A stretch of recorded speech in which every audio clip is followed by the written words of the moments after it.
அனைவருக்கும் வணக்கம். நான் உங்கள் ஆதித்யா. இப்போ நமது ரஜினிகாந்த் அவர்கள் நெஞ்சு வலியில ஹாஸ்பிட்டல்ல சேர்த்திருக்காங்க அப்படின்னு ஒரு செய்தியை நம்ம பார்த்தோம். நாம பார்த்தீங்கன்னா, இதுக்கு முன்னாடியே நம்ம பப்ளிஷ் பண்ணியிருந்தோம். அதாவது ஷார்ட்ஸ் வீடியோல பப்ளிஷ் பண்ணியிருந்தேன். என்னுடைய யூடியூப் சேனல்ல ஷார்ட்ஸ்ல என்ன சொல்லியிருந்தேன்னா, 2025ல நம்மளுடைய சூப்பர் ஸ்டார் அவர்களுடைய உடல்நிலைய கவனிச்சுக்கணும் அப்படின்னு சொல்லி நான் பப்ளிஷ் பண்ணியிருந்தேன். அதாவது எந்த மந்த்துன்னு பார்த்தீங்கன்னா, 4 ஜூலை 2024 ஷார்ட்ஸ்ல ஒரு வீடியோ அப்லோட் பண்ணியிருந்தேன். ரஜினி அவர்களுடைய உடல்நிலைய 2025ல பார்த்துக்கணும் அப்படின்னு சொல்லிட்டு. இப்ப இது எதுக்கு சொல்ல வரேன் அப்படின்னா, இப்ப வலைதளத்துல அந்த சித்தர் என் காதுல சொன்னாரு, இந்த சித்தர் ஓலைச்சுவடியில எழுதி வச்சிருக்காங்க, இந்த சாமி என்கிட்ட சொல்லுச்சு அப்படின்னு நிறையா பேர் சொல்லிட்டு இருக்காங்க. அது மக்களுக்கு தெளிவுபடுத்தணும் அப்படிங்கிறதுக்கு தான் சொல்ல வந்தேன். இப்ப நான் சொன்ன விஷயம் இப்ப நடந்திருக்கு. உடனே எனக்கு ஏதாவது ஒரு சித்தரோ, ஏதோ ஒரு சாமியாரோ என் காதுல சொல்லிட்டு இருந்தாங்களா? கிடையாதுங்க. அதாவது அஸ்ட்ராலஜில சில பல ரூல்ஸ் இருக்கு. இந்த ரூல்ஸ் வரும்போது, அவங்க உடம்புல சில மாற்றங்களும், சில துன்பங்களும், சில பிரிவுகளும், சில கடன்களும் ஏற்படும்னு ஒரு ரூல் இருக்கு. அந்த ரூலை ஃபாலோ பண்ணாலே நம்ம கரெக்டா ப்ரிடிக்ட் பண்ண முடியும். இப்ப இந்த சித்தர்கள் சொல்றாங்க, இந்த சாமி சொல்லுது, ஓலைச்சுவடில எழுதி வச்சிருக்காங்க அப்படிங்கிற இந்த வலைதளத்துல ஃபேமஸ் ஆவறதுக்காக சொல்லிட்டு இருக்கிறவங்களுக்கெல்லாம், உடம்புல பஞ்சபூதத்துல ஆகாய சக்தி அதிகமா போயிரும். ஆகாய சக்தினா பஞ்சபூதம் நிலம், நீர், நெருப்பு, காற்று, ஆகாயம். இதுல ஆகாய சக்தி அதிகமா போயிடுச்சுன்னா மூளைக்குள்ள ஆகாய சக்தி அதிகமாகி மைனூட் சத்தம்லாம் கேட்க ஆரம்பிச்சிடும். அதாவது பிரபஞ்சத்தில் உள்ள மைனூட் சத்தம்லாம் கேட்க ஆரம்பிச்சிடும். அது கேட்கறனால என்ன ஆயிரும்னா, இவங்க யாரோ நம்ம கிட்ட பேசுறாங்க, வேற ஏதோ ஒரு ஆத்மா நம்ம கிட்ட பேசுது அப்படின்னு சொல்லி அதை வச்சு நான் சொல்றேன் அப்படின்லாம் பொய் சொல்லுவாங்க. உண்மை அது கிடையாது. நகரக்கூடிய கோச்சார கிரகங்களை வச்சு, அந்த கோச்சார கிரகங்களுக்குன்னு ஒரு சில பலன்கள் இருக்கு. அதை எடுத்து வச்சுக்கிட்டு உங்க முன்னாடி சித்தர் சொன்னாங்க, சாமி சொன்னாங்க அப்படின்னு சொன்னாதான் இன்னைக்கு இருக்கிற மக்கள் நம்புறாங்க. ஓ, இவர்கிட்ட ஏதோ சாமி இருக்கு, இவர்கிட்ட ஏதோ பூதம் இருக்கு, இவர்கிட்ட ஏதோ சித்தர் இருக்கு அப்படின்னு சொல்லி நம்புறாங்க. அப்படிலாம் எதுவுமே இந்த கலியுகத்துல பேசாதுங்க. அதுதான் உண்மை, நிதர்சனமான உண்மை. இந்த மாதிரியான உடம்பு சரியில்லாம போறதுக்கும், இந்த மாதிரியான சில வாழ்க்கையில வரக்கூடிய துன்பத்துக்கும், வாழ்க்கையில வரக்கூடிய பாசிட்டிவ்ஸ்க்கும் ஒரு ரூல் இருக்கு ஜாதகத்துல. அந்த ரூலை வச்சு நம்ம ப்ரிடிக்ட் பண்ணலாம். இப்போ அந்த ரூலை யாருமே வெளிப்படையா சொல்ல மாட்டாங்க. நான் சொல்றேன். அதாவது ரஜினி அவர்களுடைய ஜாதகத்துல இப்ப சனி அப்படிங்கிற ஒரு கிரகத்து மேல கேது பயணம் செஞ்சனால அவருடைய உடம்புல இரும்பு சத்து குறைஞ்சு போயிடும். கேது சனி மேல பயணம் பண்ணும்போது, சனி தான் நம்ம உடம்புல இரும்பு சத்துன்னு சொல்லக்கூடிய ஒரு சத்தை சனி கிரகத்துல இருக்கிற ரேஸ் தான் நமக்கு கொடுக்குது. அது சயின்டிபிக்கலா நிரூபிக்க முடியாது. அதே மாதிரி பாத்தீங்கன்னா, இப்ப ராகு மீனத்துக்கு உத்திரட்டாதி நட்சத்திரத்துல வந்துட்டாரு. அடுத்து பாத்தீங்கன்னா, ரஜினி அவர்களுடைய குரு மேல ராகு பயணம் பண்ணும்போது தன்னுடைய குழந்தைகளுடைய வாழ்க்கையில இருக்கக்கூடிய கசப்பான சில சம்பவங்களை நினைச்சு உடம்புல பாத்தீங்கன்னா கொழுப்பு, பிளட்ல கொழுப்பு அதிகரிச்சு அவரோட நெஞ்சில அந்த கொழுப்பு அடைக்கிற அளவுக்கு அவருடைய உடல்நிலை பாதிக்கப்படும். அதே மாதிரி பாத்தீங்கன்னா, குரு தான் ஜீவகாரகன்னு சொல்றாங்க. அப்ப ராகு குரு மேல பயணம் பண்ணும்போது, அவருக்கான மரண காலம் வரும்போதோ, அவருக்கான உடல்நிலை மோசமாகக்கூடிய காலம் வரும்போதோ அது நிதர்சனமா நடக்கும். இதை வச்சுதான் நான் 4 ஜூலை 2024 ஷார்ட்ஸ்ல 2025ல ரஜினி அவர்கள் நல்ல உடல்நிலையை பார்த்துக்கணும் அப்படின்னு நான் சொல்லியிருந்தேன். இப்போ அவருடைய உடல்நிலை மோசமாக போனதுக்கு இந்த ராகு கேதுவோட டிரான்சிட்டும் பிளஸ் பார்த்தீங்கன்னா சனி அவருடைய குரு மேல இருக்கிறனால தன்னுடைய குழந்தைகளுடைய வாழ்க்கை, திருமண வாழ்க்கையோட கசப்பை நினைச்சு அவருக்கு ஹார்ட் பீட்ல கொழுப்பு அதிகமா தங்கி இருக்கும். ஏன்னா பிளட்ல கட்டி ஃபார்ம் ஆச்சுனாலே அது பாத்தீங்கன்னா சனியும் குருவும் சேர்க்கை தான். குரு கட்டி, சனி slow process. So blood slow ஆகணும்னா கட்டி உருவாச்சுன்னா நெஞ்சுக்கு போகக்கூடிய அந்த ஹார்ட் பீட்ஸ்ல கொழுப்பு தங்கும், அவருடைய உடல்நிலை மோசமாகும். 2025ல இன்னுமே ராகு புரட்டாதி நட்சத்திரத்துக்கு வரும்போதெல்லாம் அவருக்கு இன்னுமே உடல்நிலை மோசமாகறதுக்கு நிறைய வாய்ப்புகள் இருக்கு.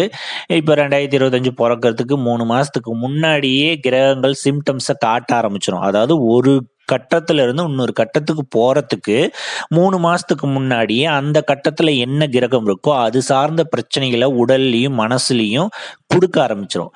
இதை வச்சு தான் நான் சொன்னேன்.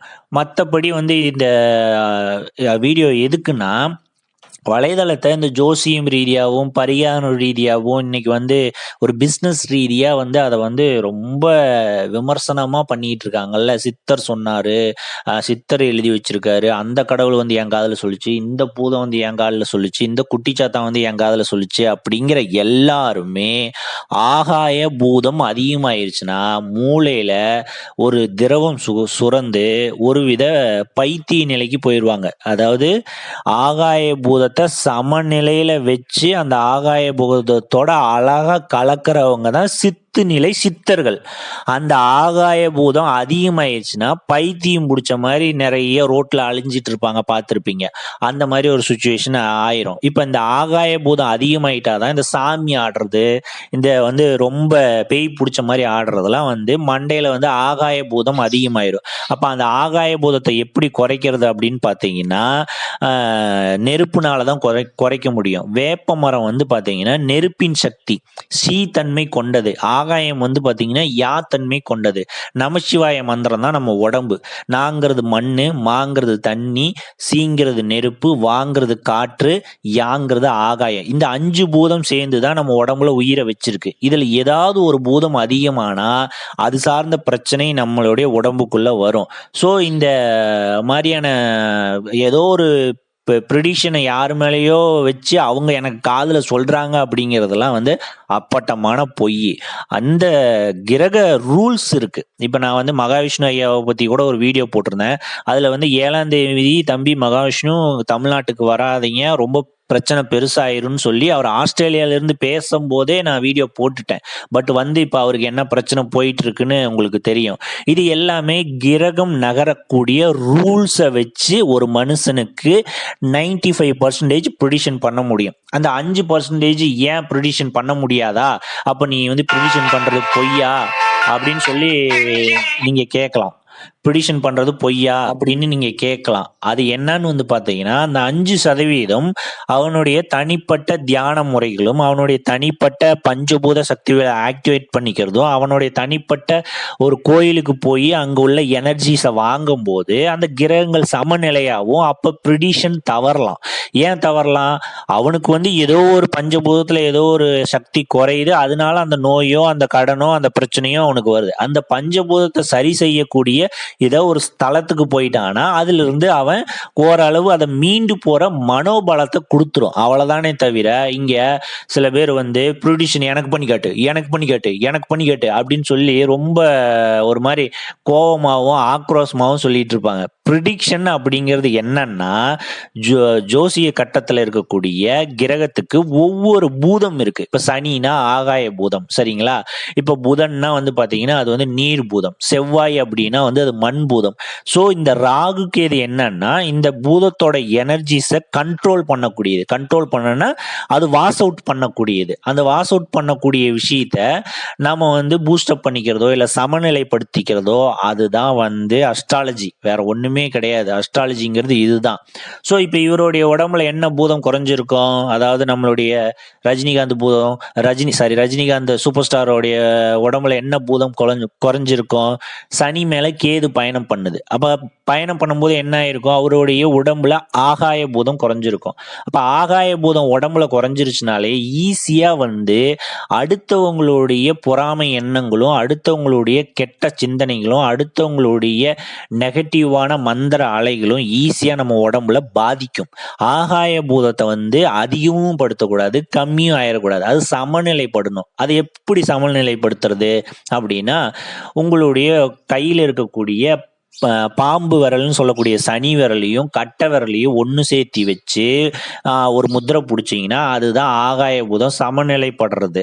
அப்போ அந்த சமநிலைப்படக்கூடிய ஆகாய முத்திரத்தைய வச்சு என்ன பண்ணணும், சிவனுடைய மந்திரத்தை மாற்றி மாற்றி போடணும். இப்போ என்னன்னா நமசிவாய மந்திரத்தில் வந்து பார்த்தீங்கன்னா நாங்கிறது மண். அப்போ சீயை எடுத்து போட்டோம்னா என்ன ஆகும்? நெருப்பு. அப்போ நசி அப்படின்னு ஒரு மந்திரத்தை நீங்கள் படிச்சிருப்பீங்க. அதுக்கு பேர் என்ன? ஒரு பொருளை நசிக்கிறது. நசிக்கிறதுனா நம்ம உடம்புல உள்ள நோயை நசிக்கிறது, நம்ம உடம்புல உள்ள தேவையற்ற கருமாக்களை நசிக்கிறது, நம்ம எதிரிகளை நசிக்கிறது, இந்த மாதிரியான விஷயங்களுக்கு தான் அந்த மந்திரத்தை யூஸ் பண்ணுவாங்க. அந்த மந்திரத்தை யூஸ் பண்ணும்போது இது பஞ்சபூதம் நம்மளை படைச்ச மந்திரம்.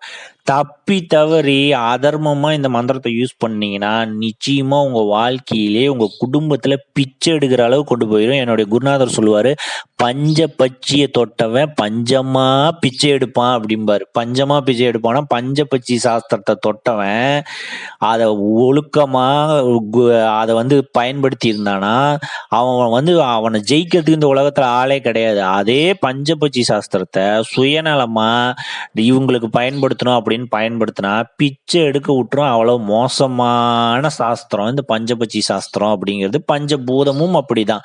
இதுதான் நமசிவாய மந்திரம். ஸோ இந்த ப்ரிடிக்ஷன் பண்றது எப்படிங்கிறதுக்காக தான் இந்த வீடியோ. இப்போ இந்த கிரகம் நகர்றனால இந்த உடல்நிலை மாற்றம் வருங்கிறதா நிதர்சனமான உண்மை. இந்த சித்தர் சொன்னாரு, அந்த சித்தத்தை மந்திரத்தை சொல்லுங்க உங்களுக்கு நடக்கும், இந்த சித்தர் மந்திரம் சொல்லுங்க உங்களுக்கு நடக்கும் அப்படிங்கிறதெல்லாம் வந்து பிஸ்னஸ் ட்ரிக்கு. ஓகே, அதை புரிஞ்சுக்கிட்டு என்ன பண்ணுங்க, நீங்க ஓனா வந்து பஞ்சபூதத்தை பத்தி ஆராய்ச்சி பண்ணீங்க. சிவன் வழிபாடுனா என்னன்னு ஆராய்ச்சி பண்ணுங்க.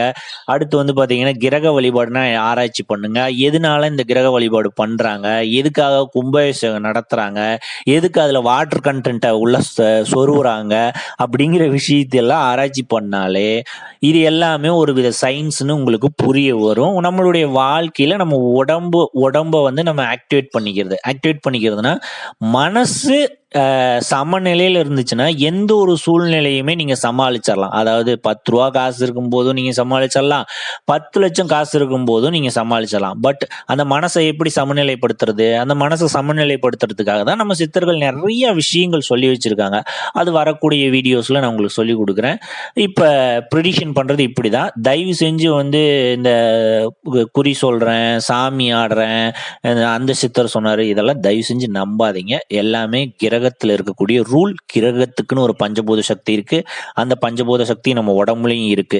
நீருங்கிறது ரத்தம், காற்றுங்கிறது மூச்சு, மூளைங்கிறது ஆகாயம், அடுத்து வந்து பாத்தீங்கன்னா நம்மளுடைய உடம்பு, அதாவது நம்மளுடைய இப்படிதாங்க பஞ்சபூதம் கிரகங்களா வேலை செய்யும்.